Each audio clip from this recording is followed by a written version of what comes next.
Graduates of St. John's schools have plenty to be proud of, but for some reason, even today, one thing our school seems to be remembered for most is baseball. And the man responsible for most of those memories was V.J. Meyer.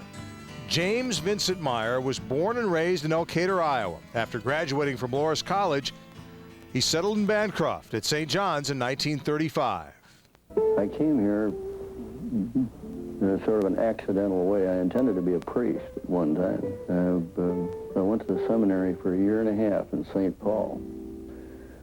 But at the end of a year and a half, I decided that I was in the wrong place, and I dropped out of the seminary. And the assistant priest who was in Bancroft was a friend of mine whom I had known in the seminary.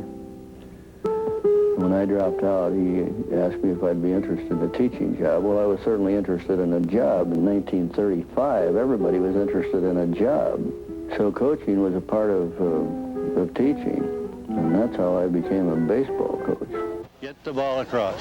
For most of the next 46 years, V.J. Meyer put Bancroft on the map with baseball. 6 fall titles, 32 state tournament trips, 4-time runners-up in the summer tourney. He coached boys basketball until 1970 and was the St. John's athletic director, but it was here, at the ballpark, where he felt most at home. I know you want to win just as much as I do. And if you're going to get into that state tournament, you have to win tonight, right? And so we bear down and hustle all the time. That's all I can ask of you, that you give me the very best that you have. And I'm sure that you'll do that because you've done it all the time. Ah, boy, good pitch, good pitch. Now, don't give him anything he can get the bat on. When you get those 2 strikes, you should have him hung up. Come on, buddy. One more right, buddy. Jim, get pitch. Best pitch, buddy. Go. Boy. He hung it a little. He hung it a little bit. Oh, don't come over. He hung that a little bit. It's more fun to win than it is to lose. Not a sin to lose. When we lose, we hope that we can lose as gracefully as we win. But we try to instill in them the desire to win. And we also make them believe that there isn't anyone in the United States, regardless of the size of the school, that we can't play against. That since we each have 9 players on a team and size is not the greatest factor, and we don't have to have a center who is 6'9", that we can play against anybody if we work hard enough at it. Mr. Meyer believed in 3 things on the baseball diamond: discipline, pitching, and defense, in that order. But really, we spend a lot of time on defense and defensive tactics.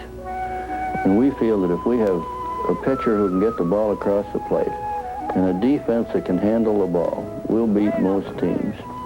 Somehow or other, we'll scratch out a few runs.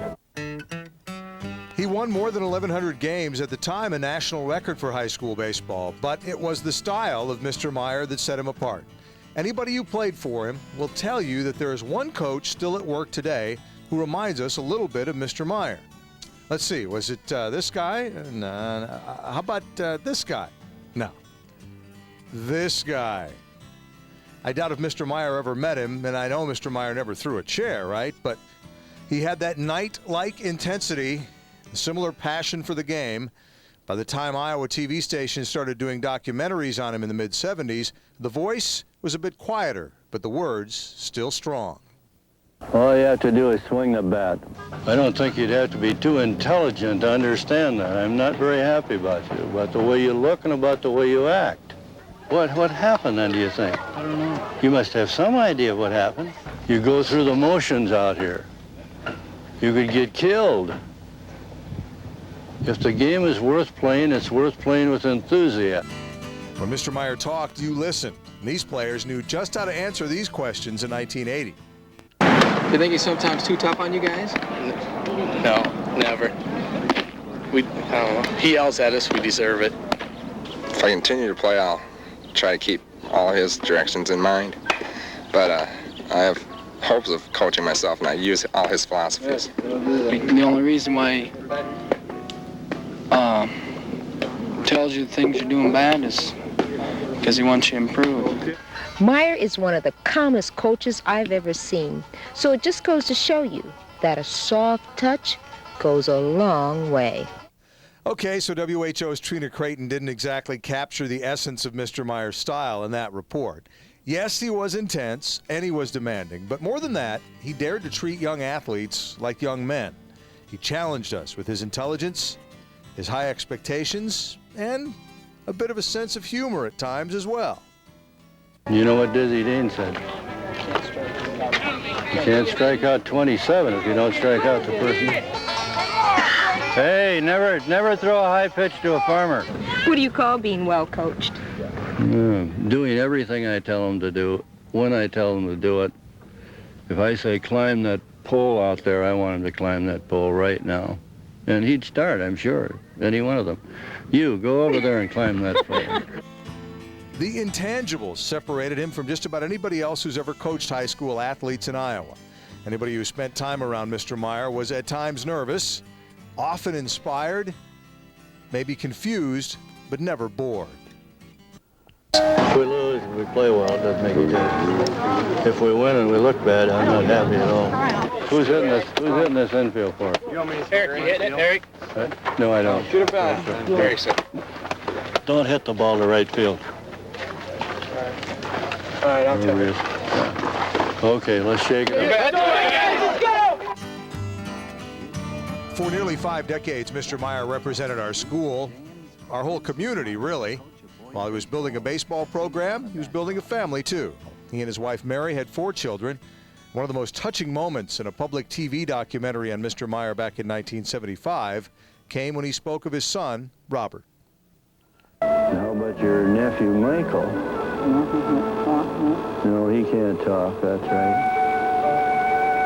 But he's learning to talk. Robert is the youngest. He's 24 years old. He goes to school at Exceptional Opportunities in Burt. We've taken Robert every place. He's been in every state in the Union except one, I think. And he is a great joy to us. For the last 8 years of his life, Mr. Meyer battled heart problems. He retired after the summer season of 1981. Less than 3 months later, he died on October 22nd, 1981, at the age of 69. So that voice has been silent for more than 20 years now.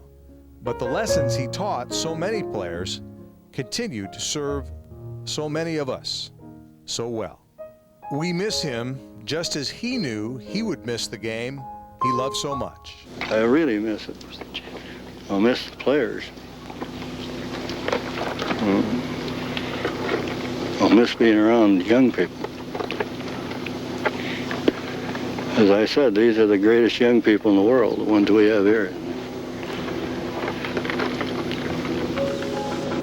I dread the day when I must quit coaching baseball. I dread the loss of contact with the young people, too. Because I really believe in them.